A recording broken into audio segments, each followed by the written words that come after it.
Hello everyone, कैसे हैं आप लोग। वेलकम टू पाडली 11th कॉमर्स। मैं हूं हीरशा, आपकी बिजनेस स्टडीज़ की एजुकेटर। आज हमारा पोर्शन हो चुका है, इसलिए मैंने सोचा एक बार आपके साथ जो सारे टॉपिक्स हैं उसे समराइज़ कर दूं, ताकि शॉर्ट में आपको भी पता चल जाए कि क्या है। देखिए, एग्ज़ाम का टाइम पास में आ रहा है, इसलिए ये सारे वीडियोस काफ़ी ज़्यादा हेल्पफुल होते हैं, क्योंकि एकदम कम टाइम में मैं आपका काफ़ी ही सारी चीज़ें आपको एक्सप्लेन कर दूँगी। So please be with me till the and. आपके सारे आज IPR मैं ख़त्म करवा दूंगी, और वो भी काफ़ी ही जल्दी, सारे ही आपको याद रह जाएंगे। सबसे पहले तो हम यहाँ पर आते हैं कि IPR कितने टाइप के होते हैं। हमें पता है IPR सबसे पहले दो टाइप के होते हैं। एक होती है इंडस्ट्रियल प्रॉपर्टी और दूसरे होते हैं कॉपीराइट्स। अभी इन दोनों में फ़र्क क्या है, इंडस्ट्रियल प्रॉपर्टी और कॉपीराइट्स होते क्या है। देखिए, इंडस्ट्रियल प्रॉपर्टी वो सारे IPR है, IP है जो इंडस्ट्री में मैन्युफैक्चरिंग के लिए या किसी के लिए भी यूज़ हो सकते हैं। ओके, वो सारे हमारे इंटेलेक्चुअल प्रॉपर्टी जो इंडस्ट्री में यूज़ होते हैं वो इंडस्ट्रियल प्रॉपर्टी कहलाती है, और वो सारे जो नहीं होते हैं वो कॉपीराइट में आ जाते हैं। जैसे देखिए, हमारा पहला आता है ट्रेडमार्क। ट्रेडमार्क की अगर हम बात करें तो वो सारे सिंबल्स है, वर्ड्स है, उसका कॉम्बिनेशन बनके ऐसे बनाता है जिससे हम वो ऑर्गेनाइजेशन को रिकग्नाइज कर पाते हैं, इंडस्ट्री में यूज़ हो गया। वैसे ही पेटेंट, पेटेंट जो है वो क्या होता है, कोई नया इन्वेंशन, वो ऐसा इन्वेंशन जो इंडस्ट्री में काम आ सके, सो इसलिए वो इंडस्ट्रियल प्रॉपर्टी के अंदर। तो ये इंडस्ट्रियल प्रॉपर्टी और फर्दर इसको हम लोग डिवाइड कर सकते हैं इनटू ट्रेडमार्क, पेटेंट, डिज़ाइन। कोई प्रोडक्ट के ऊपर जो हमने सारे शेप्स, कलर्स, वो सब के कॉम्बिनेशन से अगर हमने कोई पैटर्न बनाया तो वो डिज़ाइन हो गया। वो भी हम लोग किस पे होता है कोई प्रोडक्ट के ऊपर, इसलिए वो इंडस्ट्रियल प्रॉपर्टी में आता है। ओके, सो ये सारे इंडस्ट्रियल प्रॉपर्टी है। तो कॉपीराइट कौन से होंगे, सारे हमारे आर्टिस्टिक वर्क जो आ गए, लिटरेरी वर्क्स जो आ गए, कोई ड्रामेटिक वर्क्स जो है, ये सारे जो हमारे होते हैं ये हमारे कॉपीराइट होते हैं। जैसे मैंने कोई नॉवेल लिखी है, मैंने कोई स्टोरी लिखी है, और एल्स कोई डांस फॉर्म है, या तो कोई म्यूज़िक जो मैंने बनाया है, all this comes under copyright. Okay, सबसे पहले तो ये जानते हैं कि कितने टाइप्स होते हैं। देखिए, हमारे पास सबसे पहला है कॉपीराइट। इंडिया में कौन से माने जाते हैं, और भी हो सकते हैं, बट इंडिया में these are the 7 types. Okay, ये सारे हमारे इंटेलेक्चुअल प्रॉपर्टी राइट्स जो इंडिया में माने जाते हैं। सबसे पहला है कॉपीराइट, फिर आता है ट्रेडमार्क, फिर आता है geographical indication, patent, design, plant variety and SICDL। SICDL का मैंने आपको फुल फॉर्म पहले भी सिखाया था। S क्या होता है, S is semi conductor, I is for integrated, C is for circuits, L is for layout and D is for design. Okay, so इसको मैंने आपको पहले भी कहा है कि इसको शॉर्ट फॉर्म में याद करें, ताकि आपको हर एक से फिर वो याद रह जाएगा। क्या है, semi conductor, integrated circuits, layout, design. Okay, यहाँ पे एक गड़बड़ हो गई है, ये DL लिख दिया था गलती से, it is LD, it is SICLD। Okay, so this is what it means. So हमारे पास 7 है टोटल। कौन से है, copyright, trademark, patent, design, plant variety, geographical indication and then SICLD। Okay, so ये होते हैं हमारे पास 7 तरह के IP। हर एक के बारे में भी आते हैं, हम लोग जानते हैं। सबसे पहले हम लोग पढ़ेंगे कॉपीराइट के बारे में। जैसे आपको पता होगा, कॉपीराइट का जो था वो अमेंडमेंट वाला, उसके अंडर हम रजिस्ट्रेशन करते हैं हमारे कोई भी कॉपीराइट की। ओके, कॉपीराइट अभी किन किन चीज़ों का हो सकता है, जैसे मैंने आपको अभी बताया, कोई मैंने डांस मूव्स है, कोई कोरियोग्राफी है, कोई मेरी मूवी है, कोई मैंने प्लॉट लिखा है, या तो कोई जैसे बुक के बारे में बात कर लिए हम, या तो कोई स्टोरी है, तो ये सारे जो आते हैं, म्यूज़िक हो गया, सॉन्ग के लिरिक्स भी, ये सारे हमारे किस में आते हैं, copyright. Okay, so if I want to protect it, अगर मुझे मेरे गाने के जो लिरिक्स है I want to protect it, I don't want anyone to use this without my permission, तो क्या होगा, मुझे किस में रजिस्टर करवाना पड़ेगा, अंडर कॉपीराइट। कॉपीराइट में कॉपीराइट अमेंडमेंट एक्ट 2012 के तहत मैं मेरे वो लिरिक्स को रजिस्टर करवाऊंगी। ओके, तभी ही जाके मैं अपने वो लिरिक्स को प्रोटेक्ट कर पाऊंगी। सी, कॉपीराइट जो है it is not mandatory, mandatory नहीं है कि करना ही करना है, ऐसा कोई फ़र्क नहीं पड़ता, नहीं किया it's completely fine, but it's better to do it, ताकि कोई भी आपका जो काम है वो चुरा ना सके। कॉपीराइट हम इसलिए भी करते हैं ताकि हम लोगों को, if I give permission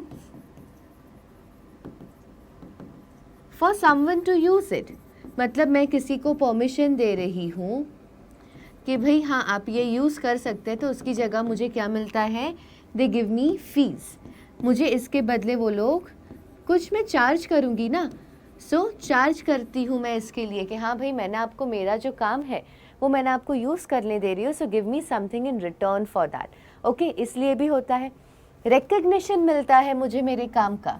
okay, recognition क्यों, क्योंकि अभी ये कोई और यूज़ नहीं कर सकता, मेरी जो ड्राइंग है, मेरी जो पेंटिंग है, वो भी और कोई यूज़ नहीं कर सकता, इसलिए पीपल विल रिकग्नाइज मी कि हाँ ये एक ही ऐसी ड्राइंग है या तो एक ही ऐसी पेंटिंग है जो हमने देखी है, so that is how they will know, हाँ ये वाली जो ड्राइंग थी ये इन्होंने बनाई थी।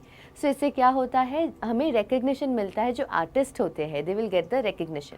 सो किन किन चीज़ों का कॉपीराइट हो सकता है मैं एक बार आपको वापस से बता देती हूँ। I just change the colour. Copyright हो सकता है म्यूज़िक का, लिरिक्स का हो सकता है, मेरी पोइट्री का भी हो सकता है, उसके बाद कोई मेरे डांस मूव्स का हो सकता है कॉपीराइट, उसके बाद मैंने कोई ड्राइंग बनाई उसका हो सकता है, मैंने कोई पेंटिंग बनाई उसका हो सकता है, मैं अपनी मूवी का भी कर सकती हूँ, मैंने कोई स्टोरी लिखी है या तो मेरे दिमाग में कोई स्टोरी है वो भी मैं उसका भी कॉपीराइट कर सकती हूँ, मैंने कोई बुक लिखी, बुक को भी मैं कॉपीराइट कर सकती हूँ। So these are things which I can register under copyright. ठीक है, तो इससे प्रोटेक्शन मिलेगा वो सारे आर्टिस्ट को या उन्होंने जिन्होंने ये सारा अपना इतना दिमाग लगा के और व्हाटएवर अपने स्किल्स यूज़ करके उन्होंने ये जो चीज़ बनाई है, इसलिए। सो ये था कॉपीराइट। इसको हम किसके अंडर रजिस्टर करेंगे, अंडर कॉपीराइट एक्ट 2012। देखिए सिर्फ हम लोगों को है ना पीरियड जो है, टाइम पीरियड सिर्फ हमें पेटेंट और डिज़ाइन का ही दिया है, तो हम उसी का याद रखेंगे, बाकी किसी का भी हम सोचने नहीं जाएंगे कि अरे कॉपीराइट का कब तक होगा period, so we won't think about that. जितना हमें दिया है we will just look into that, because हमें आंसर्स जो है बुक में से ही लिखने हैं, NCERT is the one which we have to follow. Okay, so इसमें it is not there, so not to do that. Okay, let's come on to the next one. Next वाला आता है हमारा ट्रेडमार्क। ट्रेडमार्क अभी जैसे मैंने आपको बताया, ट्रेडमार्क सबसे पहले तो अगर मुझे मेरा ट्रेडमार्क रजिस्टर करना होगा, I will register it under trademark act 1999, उसके अंडर वो रजिस्टर होता है। ट्रेडमार्क अभी एग्जैक्टली होता क्या है, जब मैं मेरे वर्ड्स जो सिंबल्स होते हैं उनसे या तो दोनों के कॉम्बिनेशन से जब कोई मेरी ऑर्गेनाइजेशन को, कंपनी को रिकग्नाइज कर पाए, that is the trademark. Okay, मैंने आपको पहले भी एक बार एग्जाम्पल दिया था, ये जो M वाला होता है दिस इज़ द सिंबल, ये किसका सिंबल है, ऑफ मैकडॉनल्ड्स। वैसे ही रिबॉक जैसे लिखते हैं, the way they right it, वो क्या हो जाता है, उसका ट्रेडमार्क हो जाता है। ओके, अभी ट्रेडमार्क जो है वो कोई भी किसी का यूज़ नहीं कर सकता। अगर ये M जो है ये मैकडॉनल्ड्स का है, तो ऐसे टाइप का M कोई और कंपनी नहीं यूज़ कर सकती, the way they right it, क्योंकि क्या हो जाएगा इससे, दे कैन स्यू देम, कि उनको कोर्ट में लेके जा सकते हैं। और दिक्कत क्या होती है कि देखिए अगर किसी कॉम्पिटिटर ने ऐसा सेम ट्रेडमार्क यूज़ किया तो फिर क्या हो जाएगा कि उन्हें पता नहीं होगा कि ये हम जो कस्टमर्स है, we don't know whose product we are using, so ये क्या हो जाता है, ये एक टाइप ऑफ चीटिंग है। और कंपटीशन में जो इतने सारे लोग हैं उनसे डिफर करता है, ओके, इनके डिफ्रेंशिएट करता है कि how this one is different from the other. देखिए हम काफ़ी बारी ऐसा हुआ होता है हमारे साथ, लोगो देखते हैं हम, उसके ऊपर से हम लोग डिसाइड करते ओ वाह ये तो यहाँ की चीज़ है, and we directly buy it. Why? क्योंकि हमें वो कंपनी पता है। ओके, सो क्या हेल्प होता है कि we can differentiate one company from another who are selling same product. जो दोनों कंपनी सेम प्रोडक्ट बेच रही है but we can differentiate between them. जैसे ये है नाइकी, बट स्केचर्स कुछ ऐसा है, मेरा बराबर नहीं बनेगा, आई एम सो सॉरी, मुझे बराबर से I don't know how to draw it. So this is Nike और स्केचर्स कुछ ऐसा है। So I can differentiate between them, right, कि कौन सा किसका है। सो दोनों ही शूज़ ही बनाते हैं, दोनों सेम प्रोडक्ट बना रहे हैं, but with the help of the logo I can identify कि कौन सी कंपनी का कौन सा लोगो है। ठीक है, हमें ब्रांड्स डिस्टिंग्विश करने में हेल्प करता है। कभी भी कोई भी कंपनी जो कंपटीशन में हो उनके साथ, they can't make similar logo also. Okay, similar logo भी इनका सिमिलर ट्रेडमार्क नहीं हो सकता, क्योंकि देखिए क्या होता है कि यार अभी हम लोग इतनी अच्छे से बारीकी से नहीं देखते ना कि हम कौन सा चीज़ ले रहे हैं। थोड़ा भी अगर इधर उधर हो जाता है and we won't understand which one we are using, okay, that's the reason कि हम सिमिलर भी नहीं यूज़ कर सकते।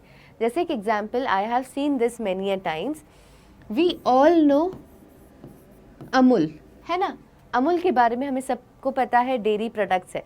सो मैं एक जगह गई थी, वहाँ पे क्या हुआ, I went to have pav bhaji over there and I saw कि वो लोग अमूल बटर ही यूज़ कर रहे थे। आई वाज लाइक अरे वाह, अमूल बटर में बना रहे हैं, दैट्स अमेजिंग। बट मैं जब थोड़ा पास में गई, आई सॉ वन डिफरेंस, ये अमूल नहीं था, वो अमल था। But it was written in such a way, everything was in such a way that I thought it is Amul only.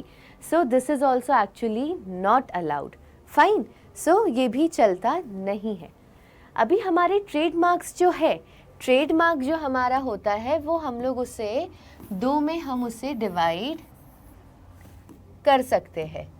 Trademark को दो में हो सकते हैं, हमारे दो टाइप के होते हैं। एक होते हैं कन्वेंशनल ट्रेडमार्क, दूसरे होते हैं नॉन कन्वेंशनल ट्रेडमार्क। अब कन्वेंशनल ट्रेडमार्क क्या होते हैं, वो ही नॉर्मल हमारे लोगो, वर्ड, सिंबल्स, वो सारे हमारे कन्वेंशनल में आ जाते हैं। ओके, द लोगो, वर्ड्स और the symbols that I am using, that I can see on the product और through which I can recognise, देख कर मैं उसे रिकग्नाइज कर पा रही हूँ। ओके, वो हो जाते हैं हमारे कन्वेंशनल। नॉन कन्वेंशनल कौन से होते हैं? नॉन कन्वेंशनल होते हैं साउंड, टेस्ट और फिर दूसरा होता है स्मेल। ओके, ये नॉन कन्वेंशनल, कोई ऐसी आवाज़ सुन के आई कैन अंडरस्टैंड, ओह ये तो ये ब्रांड की बात कर रहे हैं, ये प्रोडक्ट या तो ये कंपनी की बात कर रहे हैं, बिकॉज ये उनका खुद का ट्रेडमार्क है। No one can use that music in their organisation for any kind of activity, for any business activity. देखिए ये साउंड में और कॉपीराइट की म्यूज़िक में काफ़ी ज़्यादा डिफरेंस है। ऐसा क्यों? कॉपीराइट वाला जो था music, it can not be used in industry, वो इंडस्ट्रियल पर्पस के लिए नहीं है। So that is different. Okay, so sound, कुछ टेस्ट करके, when I test something and मुझे पता चल जाए ओ ये टेस्ट तो यहाँ का है, this is what I am having, so test. Smell भी, अगर कोई परफ्यूम है या तो कोई खाने की स्मेल है, उसको स्मेल करके ही पता चल जाए ओ ये तो यहाँ का मैं खा रही हूँ, या तो ये परफ्यूम है, या जो वगैरह वगैरह जो भी हो। So something which I can't see but उसको फील करके मुझे समझ में आ जाए, that I can recognise the company, वो हो जाते हैं हमारे नॉन कन्वेंशनल। ओके, सो दो टाइप के हैं, conventional and non conventional. Trademark हो गया। Let's come on to the next one, geographical indication. सबसे पहले ये जानेंगे ज्योग्राफिकल इंडिकेशन के लिए हम रजिस्टर किसके अंडर करेंगे? Geographical indication of goods registration and protection act 1999, उसके अंडर हम हमारा वो रजिस्टर करेंगे। अब ज्योग्राफिकल इंडिकेशन में होता क्या है, देखिए कोई भी एग्रीकल्चर का, कोई भी नेचुरल या तो हैंडमेड प्रोडक्ट, वो जोग्राफिकल लोकेशन में बनता हो और उसकी काफ़ी ही ज़्यादा रेप्यूटेशन हो because it is made in that area. ये चीज़ को जोग्राफिकल इंडिकेशन बनने के लिए सालों साल लग जाते हैं because it takes time to recognize that locality or that geographical region for that particular product. Okay, so it takes lots of time. जैसे Kerala, it is very well known for its coffee plantation. Fine. जैसे कि दार्जिलिंग की T, it is known for its tea. Obviously, as I told you in the name. So वो वहाँ की चाय के लिए काफ़ी ज़्यादा मशहूर है. Okay, वैसे ही जो सारी जगहों पे वो चीज़ें बन रही हो उसके लिए वो अगर फेमस होती है, वो हम लोग किसके अंडर आता है? Under geographical indication. देखिए आजकल जो लोग हैं वो काफ़ी ही ज़्यादा जोग्राफिकल इंडिकेशन के ऊपर काफ़ी ज़्यादा ट्रस्ट करते हैं because you know they want that good quality product. They can understand the difference between something that is made in that region और it is made in some another region. काफ़ी ही बार ऐसा होता है that if I am seeing something और if I know what are the qualities of that product that I'll be getting अगर वो ये region से आए तो so if I know that quality I can differentiate between the real one and the fake one and people nowadays pay a lot to get the product which is actually made in that region। जैसे देखिए पहले क्या होता था, जो बनारस की साड़ी है it was not that expensive यार, पहले नॉर्मल मिलता था बट जैसे ही उस काफ़ी ज़्यादा फेमस होने लगा बनारस, काफ़ी ही ज़्यादा जब पता लगने लगा कि ओ वाओ यहाँ की जो साड़ियाँ हैं बहुत ही बढ़िया होती है, तब क्या हुआ, वो जोग्राफिकल इंडिकेशन है। So the prices rose a lot and people actually were wanting to get that one only. उन्हें वही चीज़ चाहिए थी एंड दे कुड डिफरेंशिएट कि हाँ यहाँ के प्रोडक्ट में और कोई और रीजन के प्रोडक्ट में हमें क्या डिफरेंस मिलेगा। ओके, सो ये था जोग्राफिकल इंडिकेशन। नेक्स्ट आते हैं पेटेंट। पेटेंट सबसे पहले ये जानते हैं किसके अंडर रजिस्टर होता है? Under the patents act 2005। Patents act 2005 में होता है। पेटेंट एग्जैक्टली होते क्या है? जो भी मैंने कुछ नया इन्वेंट किया हो, ओके, कोई नई टेक्नोलॉजी भी हो सकती है, फाइन, जो वो हो जाता है उसका मैं पेटेंट करवा सकती हूँ। अगर मुझे कोई भी चीज़ पेटेंट करवानी है, तीन अगर चीज़ें मैं सेटिस्फाई कर रही हूँ तभी ही जाके मैं वो चीज़ पेटेंट करवा पाऊँगी। सबसे पहले it has to be novel, as I told you. क्या होता है? It has to be novel. Novel मतलब पूरी तरह से कुछ नया चीज़ होना चाहिए। ओके, ऐसी चीज़ जो पहले कभी थी नहीं, एकदम नई कुछ बनाई है, ये हो जाता है तभी ही मैं उसे पेटेंट करवा सकती हूँ। It has to be non obvious. Non obvious किसको? देखिए अगर मैं हूँ, मुझे साइंस के फील्ड के बारे में इतना पता नहीं है और कुछ ऐसा ही कोई नई टेक्नोलॉजी बनाई और मुझे जाके बोले कि मुझे बुलाए और बोले कि आपको क्या लगता है ये नॉन ऑब्वियस चीज़ है। भाई मुझे अगर नॉलेज ही नहीं है वो फील्ड के बारे में, how will I give an answer for that? So it should be non obvious for someone who is specialised in that field. मतलब वो फील्ड में वो काफ़ी ज़्यादा स्पेशलाइज्ड होने चाहिए, उन्हें काफ़ी ज़्यादा जानकारी होनी चाहिए। ऐसे इंसान के लिए भी जब ऐसा हो, ओ वाओ ये चीज़ मैंने कभी सोची नहीं, this is completely not obvious, ये ऐसी चीज़ नहीं है कि अरे हाँ यार ये तो सबको पता है, this is very obvious thing. वैसा नहीं होना चाहिए। For home? For someone who is working in that field only, वो उस फील्ड में काफ़ी ज़्यादा माहिर है, उनके लिए भी ये चीज़ नॉन ऑब्वियस होनी चाहिए। जैसे आपको मैंने बताया था सबसे ही फर्स्ट स्लाइड में कि इंडस्ट्रियल प्रॉपर्टी के बारे में बताया था। इंडस्ट्रियल प्रॉपर्टी में मैंने लिखा था पेटेंट। सो पेटेंट ऐसी चीज़ है जो इंडस्ट्री में यूज़ होनी चाहिए। तो ऑब्वियसली थर्ड चीज़ क्या होगी? It should be useful in industries.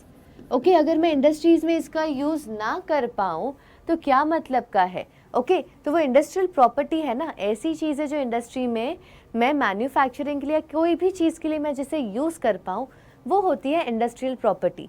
And since patent is a part of industrial property, उसका ये मतलब है कि वो इंडस्ट्रियल यूज़ उसका होना चाहिए। It is something which I can use in my business, okay, for my organisation, for earning profit और whatever, Fine. So these are the three things that has to be there for a invention to be patentable. Now let's discuss about invention and discovery difference. अभी difference क्या होता है invention and discovery? Invention का ये मतलब होता है मैंने कोई नई एकदम नई चीज़ बनाई है, दैट इज़ इन्वेंशन. डिस्कवरी का मतलब क्या है? कोई चीज़ ऑलरेडी थी, सिर्फ मुझे उसके बारे में मैंने सबको बताया, I just let people know about it, that is discovery. Okay, so just a second. Invention और डिस्कवरी. इन्वेंशन क्या होता है? Coming up with something novel. जबकि डिस्कवरी क्या होता है? Stating the fact. Okay, I am just stating the fact जो लोगों को नहीं पता था, I just let people know about it, इसे कहते हैं डिस्कवरी. फाइन. जैसे अगर समझिए ऐसा हुआ कि आप जो बिल्डिंग में रह रहे हो, ओके, वहाँ पे आप कुछ टाइम पास कर रहे थे, आप मिट्टी खोद रहे थे और आपको वहाँ मिल गया एक बड़ा सा बक्सा पूरे सोने से भरा हुआ. So we will say that you have not invented it, हम कहेंगे that you have discovered it. क्यों डिस्कवर्ड? वो तो पहले से ही था ना वहाँ पे. ऐसा तो नहीं था कि कुछ नया आप लेकर आ गए जो ये दुनिया में नहीं था. ये चीज़ ऐसी थी जो पहले से यहाँ पे थी, आपने सिर्फ उसे खोज निकाला है. So it is just a discovery. Okay, so that is a difference between invention and discovery. Next आते हैं टाइम पीरियड के ऊपर. अगर मैं कभी भी अपने पेटेंट को रजिस्टर करवा रही हूँ तो उसका टाइम पीरियड कितना है? मैं कितने साल के लिए करवा सकती हूँ? 20 ईयर्स. हम उसे 20 ईयर्स के लिए पेटेंट करवा सकते हैं. 20 साल तक अगर किसी को भी मेरा पेटेंट यूज़ करना हो, they will seek my permission and I will get something in return for that, और तभी ही वो लोग यूज़ कर पाएंगे. विदाउट माई कंसेंट वो लोग ये मेरा पेटेंट यूज़ नहीं कर पाएंगे. Fine. Now after 20 years patent का वो जो रजिस्ट्रेशन वो ख़त्म हो गया. अभी ये जो पेटेंट है वो पब्लिक डोमेन है. Okay, any one can use it after 20 years. 20 years तक जो पेटेंट जिसने रजिस्टर करवाया, जिसने ये इन्वेंशन किया है, उसको मिलेंगे पैसे अच्छे खासे. But after 20 years it's a public domain, every one can use it. The reason why it is so, क्योंकि क्या होता है, अगर पेटेंट लाइफ टाइम के लिए होता तो जिन्होंने भी ये इन्वेंशन किया है उससे क्या होता है, एंटी कॉम्पिटिटिव प्रैक्टिस में वो लोग उतर आते, जैसे कि मोनोपोली. ओके, इस वजह से क्या होता है कि उसका लिमिट रखा है सिर्फ 20 साल तक का. अंडरस्टूड. नेक्स्ट पे आते हैं. नेक्स्ट है डिज़ाइन. डिज़ाइन क्या होता है? पहले तो ये जान लेते हैं डिज़ाइन क्या है. डिज़ाइंस एक्ट 2000 के अंडर हम लोग हमारी डिज़ाइन को रजिस्टर करवा सकते हैं. डिज़ाइन कोई भी शेप हो सकता है या तो पैटर्न हो सकता है जिसको मैंने बनाया है with the help of all the lines and colours, या तो उन दोनों की कॉम्बिनेशन से मैं अगर कोई ऐसी अच्छी सी पैटर्न या तो शेप बनाऊं, दैट इज़ अ डिज़ाइन. और ये डिज़ाइन जो है वो कोई प्रोडक्ट पे जब मैं यूज़ करती हूँ, okay, that is what we call as design. Fine. अभी डिज़ाइन का भी एक टाइम पीरियड है. डिज़ाइन में एक्चुअली कुछ ज़्यादा है नहीं, सिर्फ इतना ही बताया था दैट व्हाट इज़ डिज़ाइन. उसके बाद अभी हम आते हैं डिज़ाइन के टर्म पे, उसका टाइम पीरियड. डिज़ाइन जो होता है उसको अगर मैं पहले रजिस्टर करवा रही हूँ, मैं पहले उसे रजिस्टर करवाती हूँ फॉर 10 ईयर्स. ओके, 10 साल तक, ये 10 साल के लिए मैं ये डिज़ाइन को रजिस्टर करवा सकती हूँ, जिसमें अगर if anyone wants to use my design they will have to seek my permission, और वो लोग मुझे कुछ फ़ीस देंगे उसके बदले. 10 साल ख़त्म हो गए, उसके बाद मैं 5 ईयर्स के लिए मेरी इसको रजिस्टर जो मैंने किया है उसे मैं रिन्यू करवा सकती हूँ कि भाई मुझे और 5 साल तक के लिए इसे करवाना है. तो 10 + 5. उसके बाद जब ये पूरा मेरा टर्म ख़त्म हो गया, उसके बाद ये पब्लिक यूज़ कर सकती है and they don't have to pay me anything for this. Okay, so 10 years पहले 10 ईयर्स का करवाया, फिर वापस से मैं मेरे रजिस्ट्रेशन को रिन्यू करवाऊँगी सिर्फ 5 साल के लिए. उसके बाद this is not my property now, every one can use it, it is for the use of public now, they won't have to give me money for that. Fine. Design के बाद आता है प्लांट वेराइटी। प्लांट वेराइटी जो मेरी है, अगर मुझे उसे रजिस्टर करवाना हो, I will register it under protection of plant varieties and farmers rights act 2001। अब प्लांट वेराइटी एग्जैक्टली होता क्या है? देखिए, काफ़ी बारी क्या होता है, हमने देखा है कि हम लोग नई नई ब्रीड के हम लोग प्लांट्स बनाते हैं। ओके, कहीं ना कहीं से उसको ये वाले के साथ जोड़ा, वो प्लांट के साथ जोड़ा, उससे हम लोग एक नई ब्रीड का अगर प्लांट बनाए which is of a better quality, okay, तो मैं उसे रजिस्टर करवा सकती हूँ अंडर दिस एक्ट। ये क्यों करवाया है कि अगर मेरी कोई प्लांट, जैसे एक एग्जांपल मैंने आपको पहले भी दिया था जो पटेटोज़ का था, ओके, पटेटोज़ का हम लोग जो होता है वो उन्होंने उसका अलग जो हाइब्रिड होता है उन्होंने वैसा बनाया है which is made out of, वो कम्प्लीटली नया है, फाइन। अब ये क्यों करते हैं? ताकि जो रिसर्च एंड डेवलपमेंट है वो और ज़्यादा हो सके, ओके, रिसर्च एंड डेवलपमेंट और ज़्यादा हो सके, लोग और ज़्यादा ट्राई करें कि कोई और जो वैरायटी ऑफ प्लांट है वो बन रहा है या नहीं। इससे क्या होता है, जो क्वालिटी ऑफ सीड्स है ना वो बढ़िया वाली मिलती है। क्वालिटी ऑफ सीड्स भी अच्छी खासी इसके तहत मिलती है हम लोगों को, क्योंकि हम लोग अलग जो नए ब्रीड का हम लोग प्लांट जो बना रहे हैं उसकी जो सीड की क्वालिटी होगी might be way better than the one which was there before, okay, that is the reason this is done. Farmers को प्रोटेक्ट करने के लिए भी एक हम किया हुआ है, ओके, कि फार्मर्स को प्रोटेक्शन, अगर उन्होंने ये कुछ नया ब्रीड का बनाया है प्लांट वैरायटी, उनको प्रोटेक्शन मिलना चाहिए ना कि कोई भी उनके परमिशन के बिना उसे यूज़ ना कर सके, ओके, इतना ही है प्लांट वैरायटी में, इससे ज़्यादा कुछ इसमें नहीं है। आ जाते हैं लास्ट वाले पे, that is semiconductor integrated circuits layout design. याद रह गया है ना, आपको भी अभी याद रह ही गया होगा इसमें क्या है। नाउ लेट्स अंडरस्टैंड कि इसका जो है रजिस्ट्रेशन किसके अंडर होता है वो नहीं दिया है, so we won't remember it. As you can see I have not written it over here, okay, it is not given in a book. अभी सेमीकंडक्टर एग्जैक्टली होता क्या है? It is a part of every computer chip.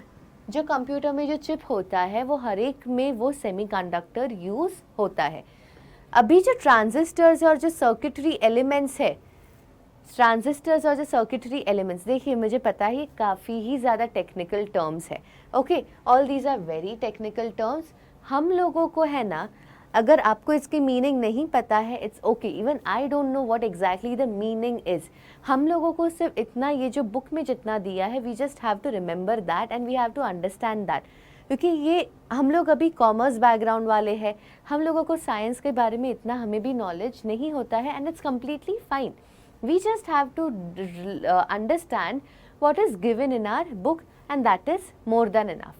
Okay, so जो हमारे transistors और जो हमारे circuitry elements होते हैं ना वो ये सेमीकंडक्टर से बनाए जाते हैं, okay.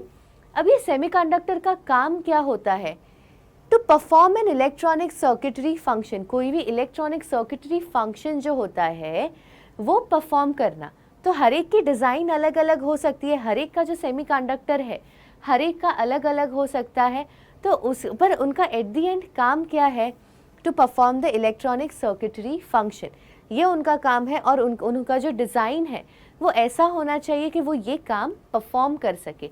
The design can be different for the semiconductors, as I told you, जो होते हैं हर एक की अपनी अपनी डिज़ाइन होती है, हर एक ने अपने अपने हिसाब से उसे डिज़ाइन किया हुआ होता है, वो उसमें तो डिफ़र करेंगे ही करेंगे, बट एट द एंड ये होना चाहिए कि वो जो भी मैंने बनाया है it can be used.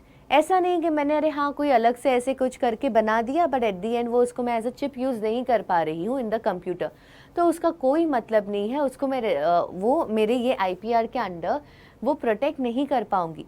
I can protect it only when I can use it, okay, जब उसका यूज़ होता है वो सेमीकंडक्टर का, उसका डिज़ाइन कैसा भी हो, but when it can be used, that is when it can perform the electronic circuitry function, तभी ही हम इसे इसके अंडर रजिस्टर करवा सकते हैं, ओके। ये थे हमारे साथ इंटेलेक्चुअल प्रॉपर्टी राइट्स, इसमें और ज़्यादा कुछ नहीं है। देखिए, अगर आपको इसमें अगर कभी भी क्वेश्चंस पूछे जाएंगे तो आपको ज़्यादा पॉइंट्स याद नहीं रखने, इतने सारे पूरा पैराग्राफ दिया हुआ है ना, पैराग्राफ में से बढ़िया से कोई 5 पॉइंट निकालो, या तो आपने देखा ही होगा मैंने जो पहले पीपीटी बनाई थी, मेरा पहले के वीडियो में मैंने अच्छे से आपको पॉइंट्स में पूरा वो समझा के रखा है, आप उसमें से भी सारे पॉइंट्स लिख सकते हैं। Okay, if you still have any doubt please write it in the comment section. Thank you so much.